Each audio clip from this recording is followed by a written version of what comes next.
წვიმა ელჭექით დასავლეთის მიმართულების ქარის გაძლიერება და ტემპერატურის კლება კახეთში. სინოპტიკოსები არამდგრად ამინდებს პროგნოზირებენ. კახეთში 12 აპრილიდან გამოიდარებს და ტემპერატურაც მოიმატებს. მაგრამ და ხვალ რამდენიმე დღის განმავლობაში ზოგიერთ რაიონში ველოდებით ხანმოკლე წვიმას ელჭექთან ერთად და იქროლებს დასავლეთის მიმართულების ქარი ღამით კახეთის ზოგიერთ რაიონში ველოდებით ძლიერ 17-22 მეტრი წამით დაფიქსირდება. ჰაერის მაქსიმალური ტემპერატურა ღამით გვექნება +5-10, ხოლო ხვალ დღეში გვექნება 16-21 გრადუსის ფარგლებში.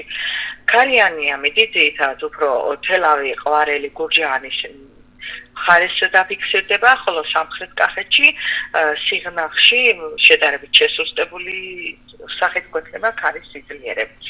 ხვალიდან ქარი უკვე შეწყდება და დაიკლებს 10-15 მეტრი წამის ფარგლებში. მოიმატებს დღის ტემპერატურა 16-21 გრადუსის ფარგლებში. შაბათისთვის კვლავ შევინარჩუნებთ კახეთის ზოგიერთ რაიონში ხანმოკლე წვიმას ელჭექთან ერთად. ზოგადად შესაძლებელია იყოს ძლიერი, იქროლებს ცვალებადი მიმართულების ქარი 10-15 მეტრი წამში და დღეშიც შესაძლებელია ქარის დროს, ელჭექის დროს შესაძლებელია ქარის გაძლიერება.